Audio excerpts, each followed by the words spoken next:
Welcome back to another episode. Today we're joined by Heather Butler, who along with Bob co-owns and co-manages Hogs and Hens urban farm in Dayton, Ohio. Established in 2021, their farm is dedicated to organic farming and permaculture principles. Heather's passion for sustainability fuels their diverse produce and their upcoming initiatives with quail, rabbits, bees, and composting and more. She enthusiastically shares their journey, aiming to inspire others towards sustainable living.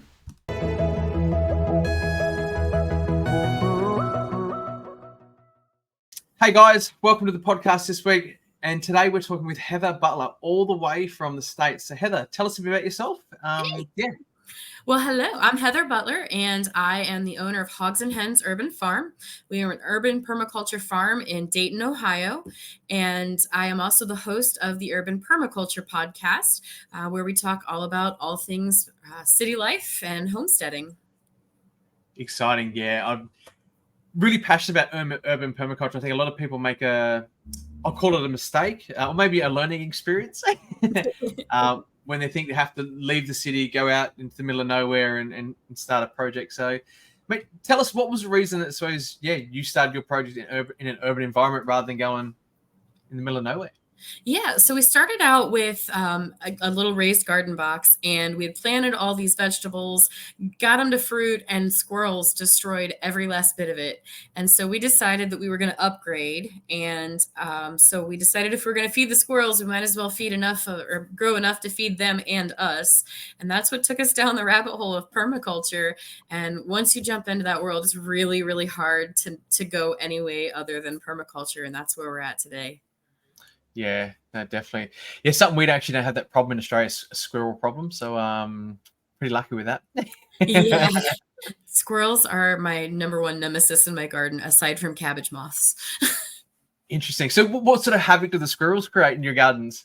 So with us, the squirrels come in and they will eat, like they'll nibble on things and leave them on the vine. And you don't always see that they've nibbled on it, which can introduce diseases and infection into your plants, and it can infect then the entire plant. So that's a big problem with squirrels. But also they just run around and flit about in there, and they will break things. They'll chew on everything, and they will literally dig like gophers through on the top of the soil and eat your produce. It's terrible. There you go. That is squirrel proof of a veggie garden. Yeah. Well, and the joke is that we're going to build a cage around it, but I'm starting to think it may not be a joke. Well, and you guys are in the middle of town.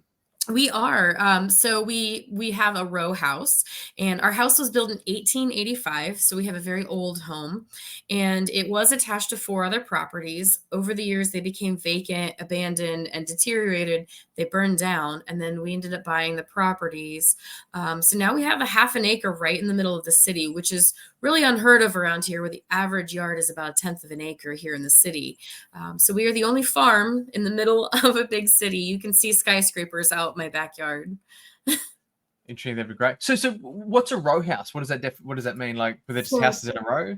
Yeah, so they're really long and skinny houses. So the rooms are only about 15 feet wide, and it's a long, skinny house, and usually they're multiple stories. Ours is a 2-story with a basement, and they are all built identically side by side, and there'd only be about a 4 to 6 inch gap between the homes, and it helped with insulating. So the ones that were in the middle of these row houses had the insulation of the other houses, so they did that a lot in the big cities. Yeah, so they actually do have a gap in between them. Yeah, but they're very tiny little gaps, and oftentimes they would connect gutter systems to actually physically attach the houses. So yeah, ours were detached. They weren't physically connected. Yeah. So we in Australia we'd have townhouses, which and even since the early 1800s, everything's attached. It was just literally there. It was like they built one big house down the street and just cut them up and go, right, there's a front door for everyone. So right. But yeah, that's similar. We call it a townhouse in Australia, so they're all connected though. So yeah. Interesting. Cool. So you've been practicing permaculture for a very long time, and you've only just done your PDC. So tell us a bit about that. Yeah, so I had been diving down the rabbit hole on my own. I read Bill Mollison's book, and that, I read it cover to cover. It's fascinating information, great tips and tools. And so I felt pretty confident in what I was doing anyway, and I designed our yard. Well, that led me to a lot of friends and family members reaching out, even neighbors saying, "How are you doing this? How do you have a banana tree that's actually giving you bananas?" And so that taught me that there was a need for other people to learn this. And then I realized that if I'm going to teach this, I better feel really confident in this. And so I decided to go back for my PDC. And having the classes really definitely filled in some gaps where I had not quite thoroughly understood some of the matter that was, or material, excuse me, that was, in the course. But yeah, that led me down the rabbit hole of school again. Yeah. So what were some of the things that you learnt from doing the PDC? Because you did because there's two ways. Well, there's a lot of different ways to do PDCs, but I know they do like over a 3-month period on the weekends, or they did a full 10-day intensive. You did over 3 months, was it? Yeah, it was actually 6 months. And then the last month was you just submitted your presentation in month 7. Yeah. Okay. Yeah, so we did 1 weekend a month, and then we'd have homework at the end of each weekend that would help us in preparation for our final project. And so each month you kind of built upon your knowledge and skill set. It was a really cool course. Yeah, awesome. And so what were some of the key learnings that you picked up from doing the course that you just didn't have before?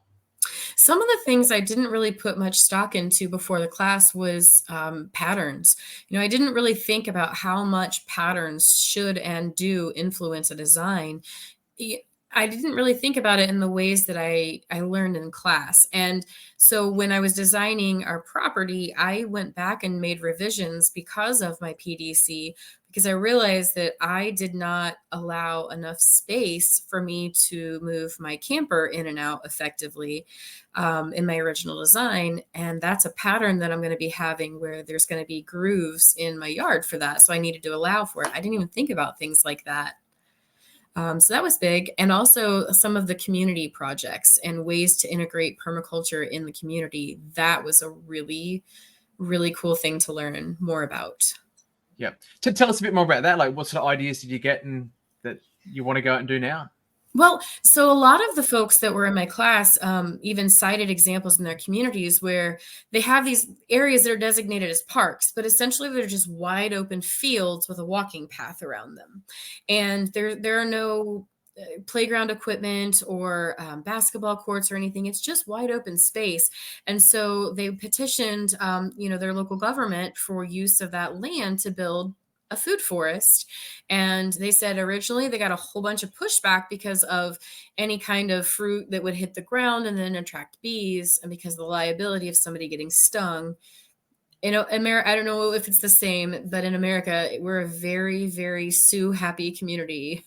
So anybody that gets injured or hurt with anything is always looking for somebody to sue. So it becomes prohibitive in the States for a lot of projects like this to take off. But they cited some examples and ways to explain the benefits of those things. And that was really cool. It was things I never really thought about before. I never really thought outside of my own yard. Yeah, definitely. So, community plays a big role in permaculture, and from my experience of being involved in off-grid living for I grew up with a couple of friends, lived off-grid. Every weekend we'd go to the bush and hang out their places, and but yeah, professionally been involved in the industry about 14 years, and you see people that go out and do it by themselves. It's a lot of hard work, and that community can really play a role. And I've been focused a lot the last few years actually into building communities, and I'm actually doing a couple of designs at the moment where we're doing the energy system for the community. Which I love doing that, not just for the energy system, but I'm more interested in the people part of it and everyone working together. Because for us, we live in town, and one of the biggest things that, for us when we go away, for someone to come look after the dogs and look after the house, sorts of stuff. And if you have a farm, it just makes it so much harder. It does. If you've got a community of people that live together, work together, some of the communities I'm involved in now that literally, the guys is one big main house, and everyone just moves into the main house when main people away, and it's just like they live there for a couple of months with other people traveling overseas, and it's great. It's just like, and the whole place just runs. That is so amazing.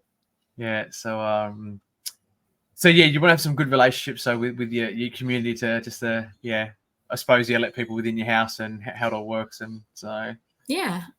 absolutely. So, okay, exciting. And so what other things did you learn from doing your PDC after all that time? So I learned a lot about agroforestry. I live in the city, so I don't really think about that as much. I wasn't really all that familiar with silvopasturing. And now I am trying to figure out a way to convince my town I should be allowed to have cows.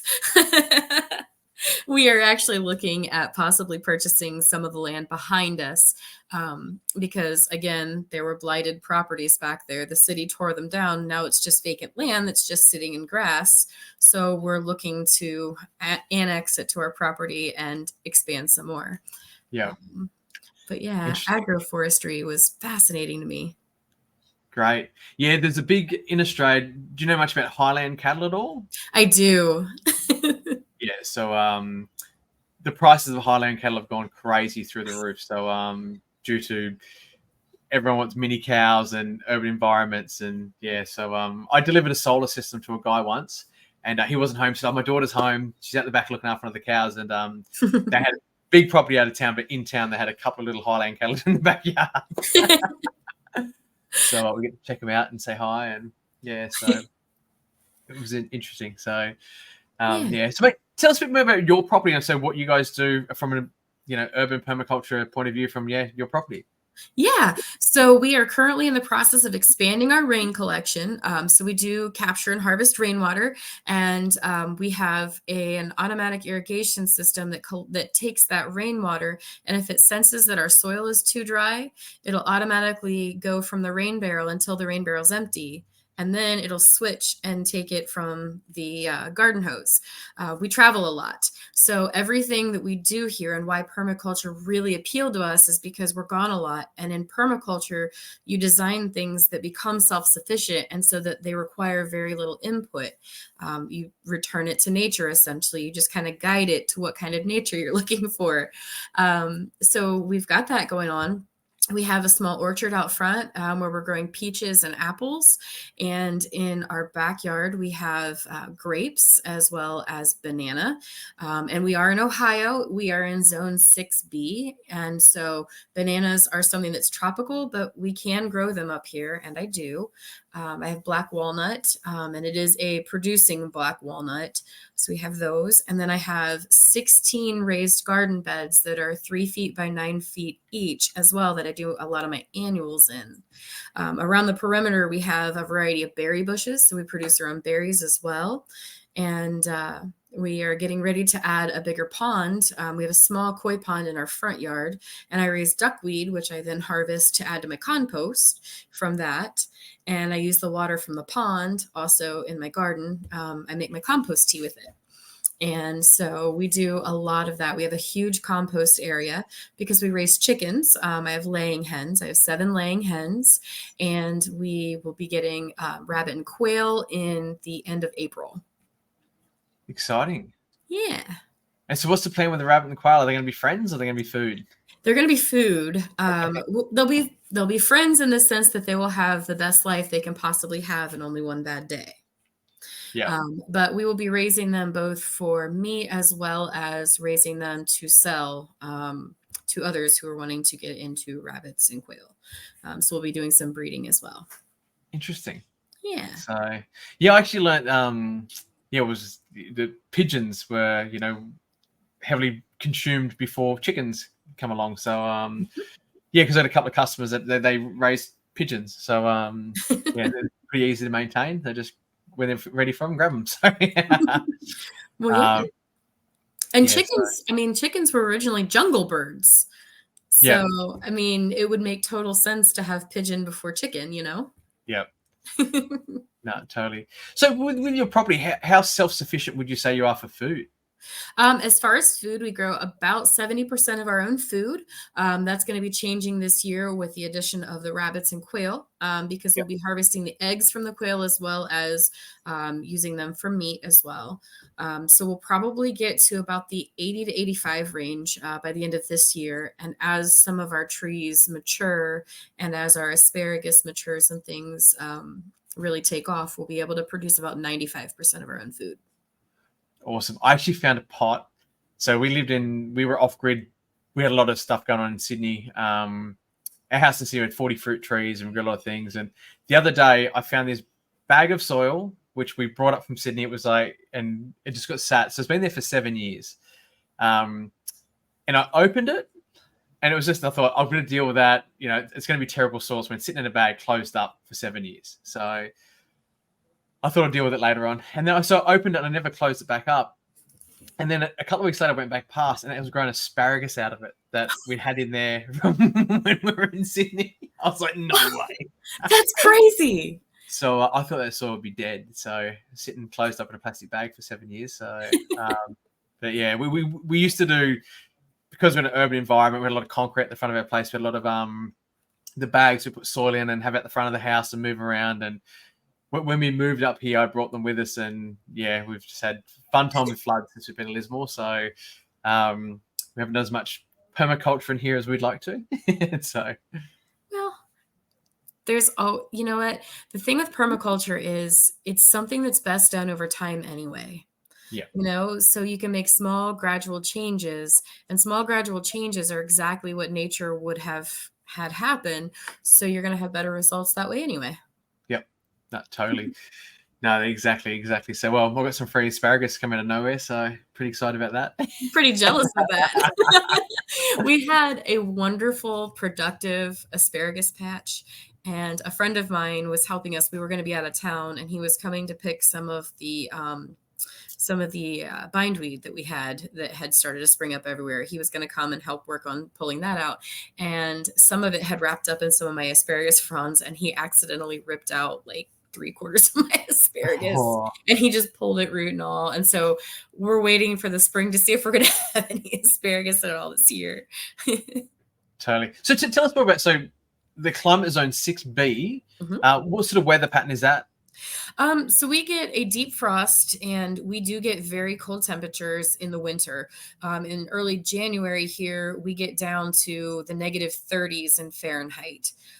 So it's very, very cold.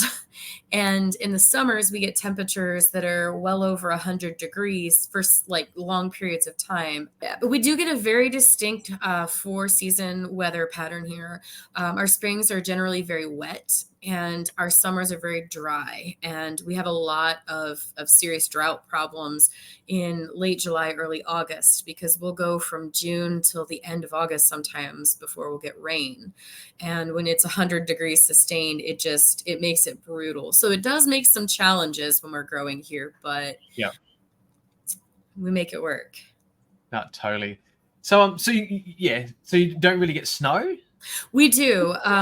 Lately, for the last several years, we have not had a lot of snow. Now, as a kid, I remember growing up and there being snow that was, a couple of feet deep. But anymore, if we get more than a foot of snow, 12 inches of snow, it's a rare occasion. But we still get the bitter temperatures. We just don't get a ton of snow like we used to. Good for growing those berries. Yeah. Yep. And actually the grapes too. Yeah. Yep. No, definitely so. Okay, so tell us a bit more about your house. So with your house, with those sort of extreme temperatures, what's some stuff you've done there to regulate the house to keep it more energy efficient, or how do you heat and cool the home? So right now we are still using a forced air furnace, but it's old and we are replacing it. And we are going to look into geothermal heating for our home. We're trying to get a few more estimates because there's a huge difference between two of them that we've got. So we're waiting, but we're going to be going to geothermal heat here because we we do want to do all that we can without disrupting the character of our house. So our house being built in 1885, it has a lot of original woodwork, and we have all original hardwood floors. We have yeah, so that's what we're doing with the furnace system. And then we've also done a bunch of insulating, because this house had no insulation at all. So essentially it is double course brick with no gap. It's just plaster on top of brick inside our home, which means that we are very energy inefficient. We're very energy inefficient. So we did have to sacrifice a few inches of wall or floor space, but we actually insulated and drywalled the home to help keep the heat in and have less energy loss. We also put our greenhouse right up against our house, so we can use the heat from the house to help heat the greenhouse in the spring, and in the fall it keeps that heat. So we use the giant side of our home in that regard.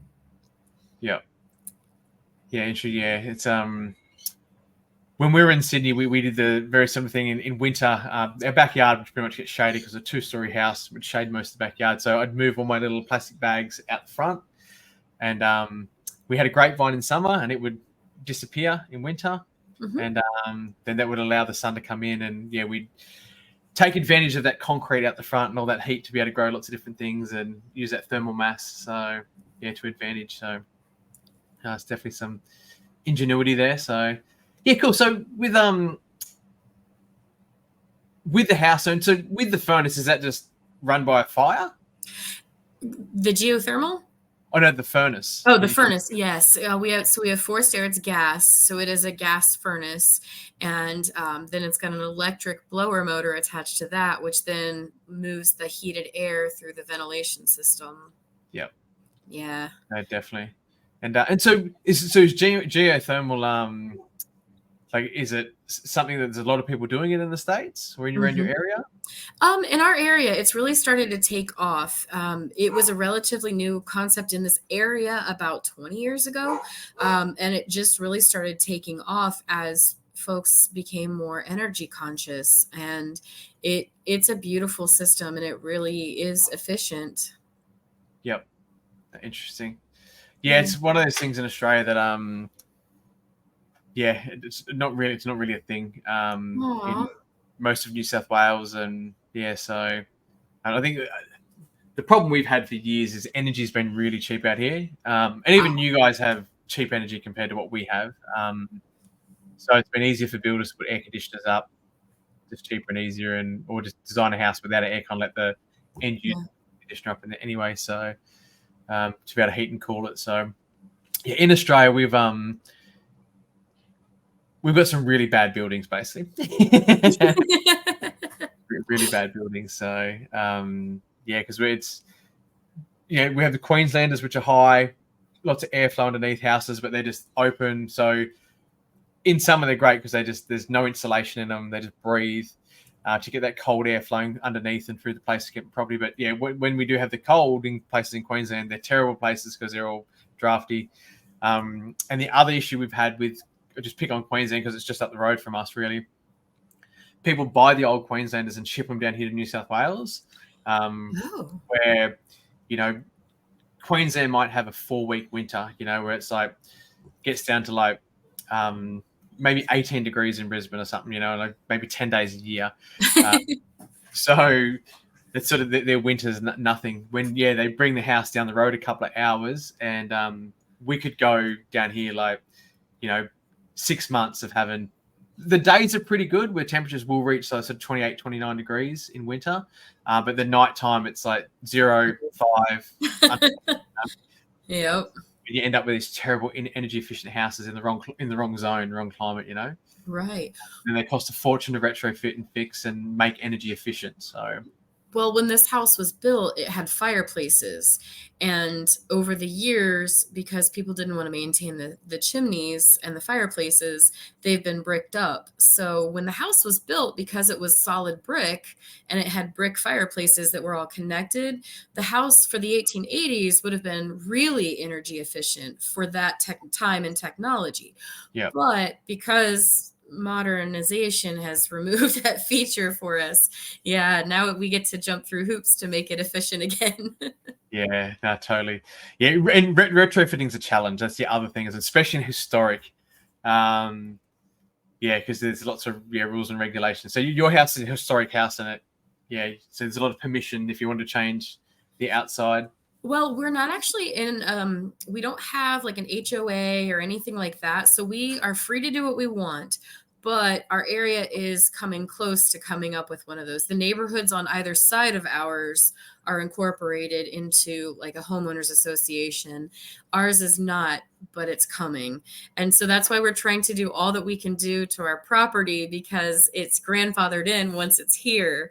Yeah. And so, yeah. No, totally. Interesting. And so tell us about, so have you looked into much into renewable energy?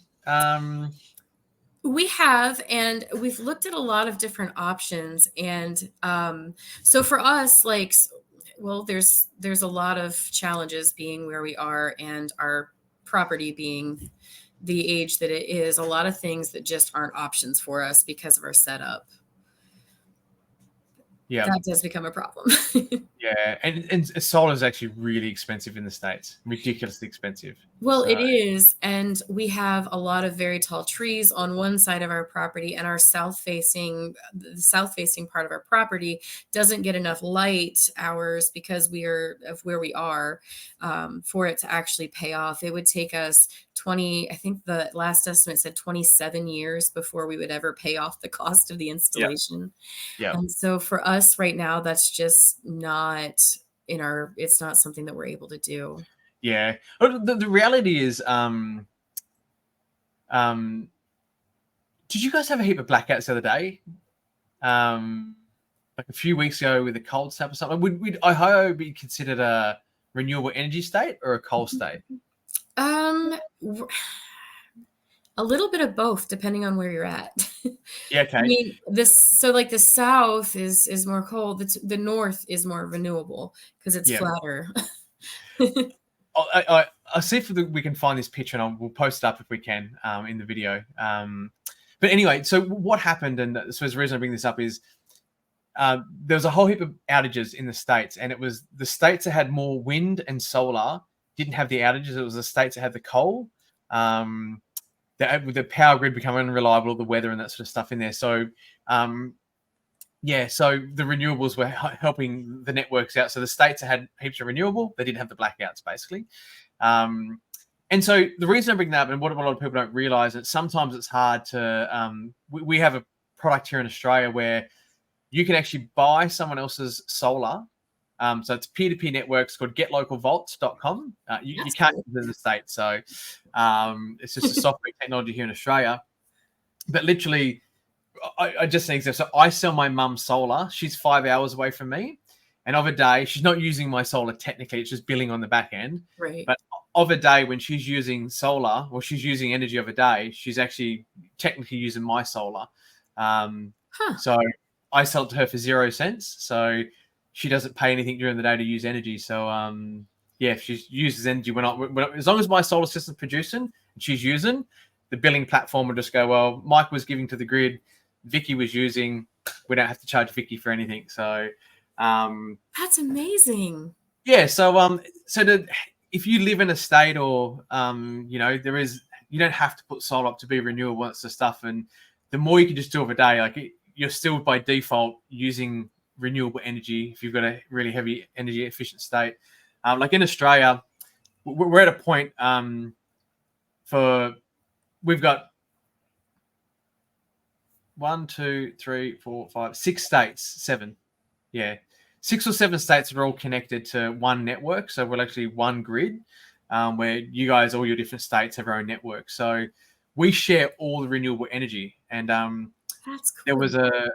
There's been a few moments, and I mean moments, like within hours, that we've been like 100% renewable energy in the network here a few times. So over the last few years. So it's interesting. So, mate, you don't always have to have solar panels on your roof to be able to use solar. Right.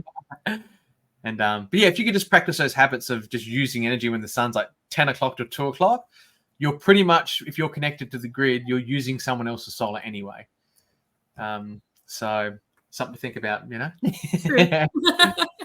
But yeah, there is we deal with a lot of people out here in Australia where same thing. But my house is we have terrible solar aspect, but I just fill the roof with solar panels because that's what I do, you know. Yeah. But yeah, there is. You could literally in the States probably look at a battery, and if you want to be renewable, self-sufficient, where you use of a day, charge your battery between 9:30 and 2:30 of an afternoon. So you're buying everyone else's excess solar, and then overnight you're living from renewable energy. So yeah, so there's a lot of things like that small, that works and that you can do. So yeah, if you ever really need some advice, just give us a call. I'll be able to tell you. Absolutely. Yeah, solar is so expensive in the States. Like in Australia, for a house, typically for a high-end system, like quality system, it's a 7-year payback. The cheap solar systems in Australia, like a 2-3 year payback. And commercially, like a really expensive high-end commercial solar system is about a 2.5 to 3.5 year payback period. Wow. Yeah, so I'm jealous. yeah, no, we're pretty well advanced. Yeah, I've seen some prices of solar in the States. I'm like, it's insane. You're like, for a cheap crap stuff that I would never sell in my life, is like 17.5 year payback period. You're just like, wow. Yeah. Well, like I said, because of our trees that we have, which I don't want to take out our trees, but because of those, it would take us so long to pay ours back if we did it. And we could only do panels on one side because of the trees. Yep. So. And that's the other downside as well that I've seen people, I've suggested leave the tree. We have the same. We leave the sun at 5 o'clock at our place in summer. Because where the trees are, but it's actually great because the house doesn't get that hot afternoon western sun. Exactly. So, we don't produce as much solar and we're living on batteries more. But also we're not running the air conditioner as hard or as much because we don't need to, because the house is shaded and protected from that western afternoon sun. So exactly. yeah, so that's awesome. So cool. Okay, so mate, what bit of advice would you give someone that's looking to be self-sufficient and more in town? Something that one of the biggest learning lessons you've had to do a permaculture design in an urban environment. What sort of advice would you give them? In an urban environment, the most important thing I would say is that you don't need grass. You can plant things like creeping thyme in place of grass and still have a productive thing in your ecosystem that's going to have a deeper root system and be better for the soil than something like a turf grass. And it's going to produce little flowers that are going to be pollinators for local wildlife. So you can do little tiny things like that and start incorporating beautiful edibles into your landscape designs if you have a homeowners association or ordinances about the look and aesthetic of your home. You can do things like cabbage, decorative cabbages, like big heads of red cabbage. They're gorgeous. And most of them will pass landscaping codes in most homeowners associations. So you can do little things like that. And you can begin doing container gardening indoors if you're limited on your space outdoors. Microgreens can be grown almost anywhere. And you can also do grow your own mushroom kits from inside the home. You can then incorporate those into your potted plants, and you can grow your mushrooms right there and do some companion planting right there indoors. So it's a beautiful way to tie some things in, even in a city. Yeah. I think, you can be so productive on a small plot. When we were in Sydney, we fed 4 people. I pretty much ate breakfast and lunch out of the backyard every single day. And we had about 4 dinners a week from the backyard. So there was always something we fed from the backyard. So, and we were 600 square meters and we lost half the backyard to shading for 3 or 4 months a year, So yeah, so no, you can definitely do a lot in an urban environment. So absolutely. Awesome. Even around, we have a backyard entertaining area.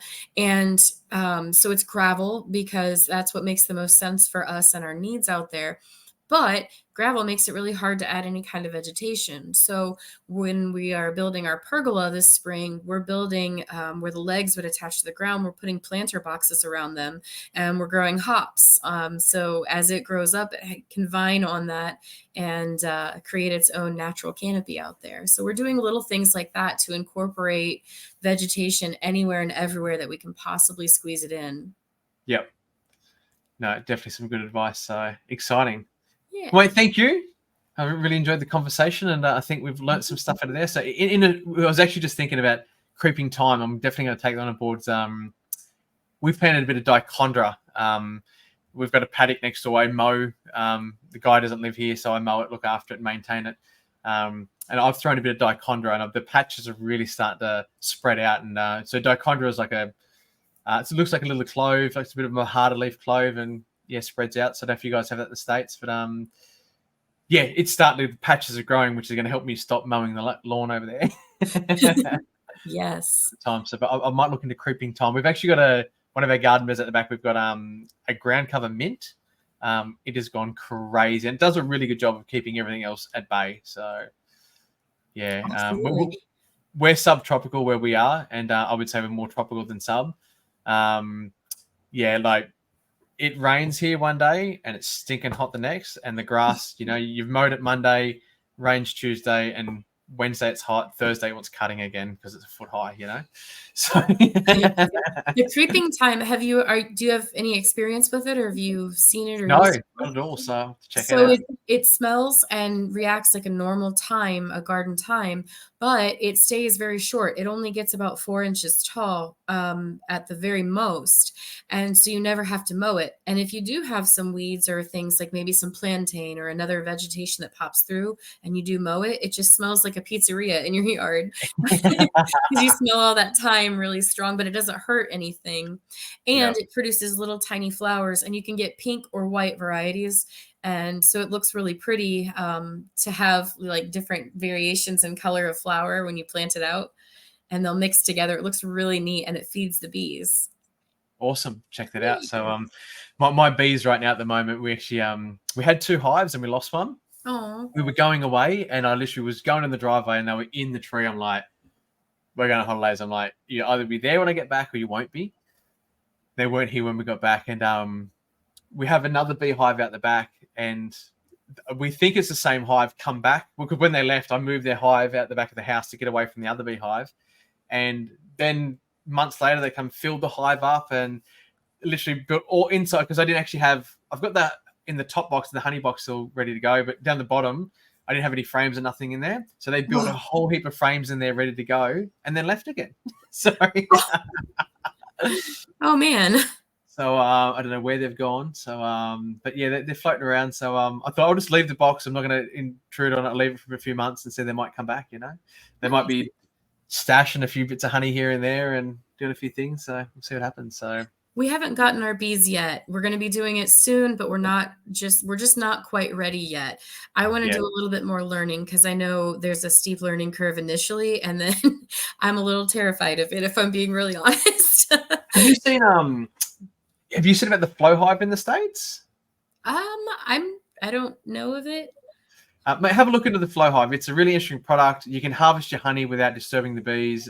We have 2 flow hives here, and they work great. You literally, the back of them, turn a tap on. Well, one of the big downsides a lot of people think about them is because a lot of people, the masses get involved in them. They don't maintain them properly and look after the beetles. And I've got one hive which I got from a beekeeper, and it's been hard work trying to keep beetles and maintain. That's the one that keeps coming and going, and I keep losing. My other hive, like I check the beetle tray, there's never anything in it. It sits in the middle of the paddock. I mow the lawn around them all the time, and I got bitten the other day by one.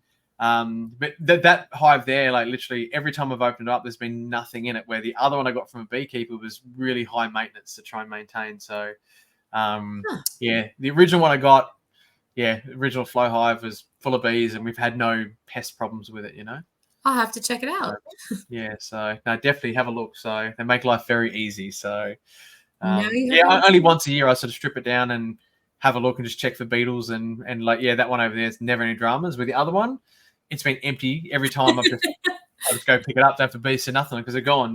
So it's been the challenge with the beetles. So sure, awesome, wonderful. Well, mate, thank you. We appreciate your time. And so if anyone wants to get in contact with Heather or find out more information, we'll put your links in the description below. You're going to reach out and ask any questions. Awesome. Thank you so much for having me on. Thanks, mate. I hope you enjoyed this episode and found the content educational and inspiring. If you got something out of it and you think you know someone else that would actually also enjoy it, we'd really appreciate if you could share the link with them and encourage them to check out our channel. And don't forget, you can join the Off Grid Tribe podcast for free, where you can actually ask and interact with myself and also our guest speakers. So jump over today to theoffgridtribe.com, register yourself an account where you can actually have a conversation with myself and one of our guest speakers, and we can continue the conversation there. Together, let's embrace the power of sustainable living.